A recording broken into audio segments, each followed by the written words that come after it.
He offered his jacket to a shivering woman at the bus stop, not knowing she was a CEO who would change his life forever. The rain poured down like it had a grudge against the city.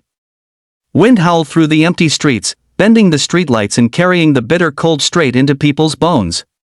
Most had already found shelter, huddled in cars or under umbrellas, but one man stood alone at the bus stop, soaked to the skin, his hands buried deep in his pockets, watching his breath cloud in the air. His name was Daniel. At 28, Daniel's life had not gone according to plan. He worked double shifts at a mechanic shop, barely earning enough to cover rent for the tiny apartment he shared with his younger sister, Lily. Their parents had died 5 years ago, leaving him to play both brother and parent. Most days he told himself it would get better, that one day he'd save enough to open his own garage. But tonight, in the cold rain, that dream felt further away than ever. The bus was late. Of course it was. Everything in his life seemed to run late: opportunities, luck, happiness. He sighed, rubbed his hands together for warmth, and then noticed her. A woman sat at the other end of the bench, her body trembling slightly. She was dressed in a thin formal blouse, completely unsuited for the weather. Her hair was soaked, strands of it clinging to her cheeks. Her shoes, heels, expensive ones, were covered in mud. She hugged herself tightly, teeth chattering. Daniel hesitated. She looked like she belonged to another world, one of polished offices and luxury cars, not leaky buses and broken umbrellas. Still, something about her shivering frame tugged at his conscience. He took a deep breath, shrugged off his worn-out jacket, and walked toward her. "Hey," he said softly, holding it out. "You look like you could use this more than I can." She blinked, startled. "Oh, I can't take that, you'll freeze." "I've had worse," he said with a lopsided smile.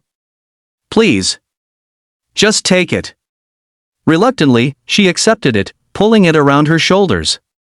"Thank you," she murmured, her voice shaking, not just from the cold, but something else.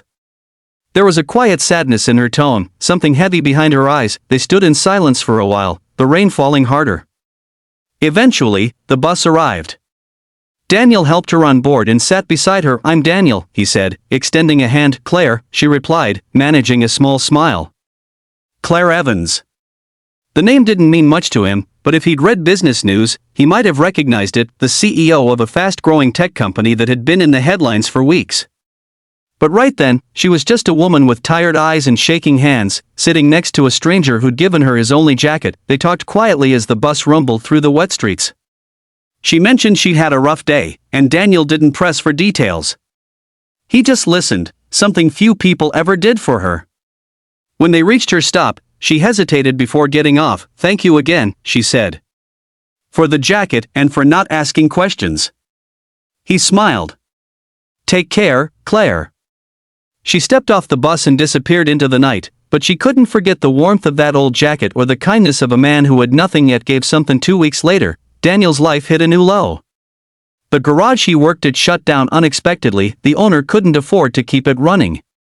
Daniel found himself jobless overnight.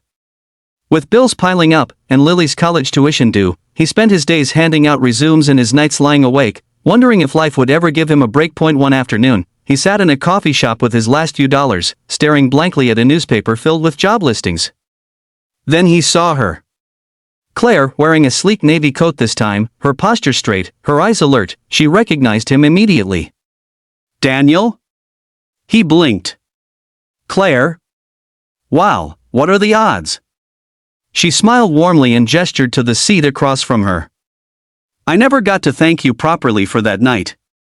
You saved me from getting sick before a very important meeting." He chuckled. "Just glad the jacket helped." They talked for a while, and Daniel learned that Claire wasn't just any professional, she was a CEO.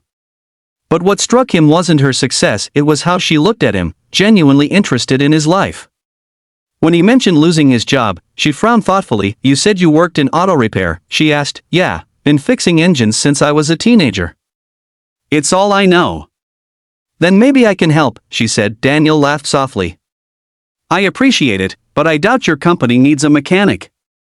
She grinned. You'd be surprised. A week later, Daniel received an email and invitation to interview for a new division Claire's company was launching, a project focused on designing and maintaining electric vehicles. She believed in sustainable transport and wanted people.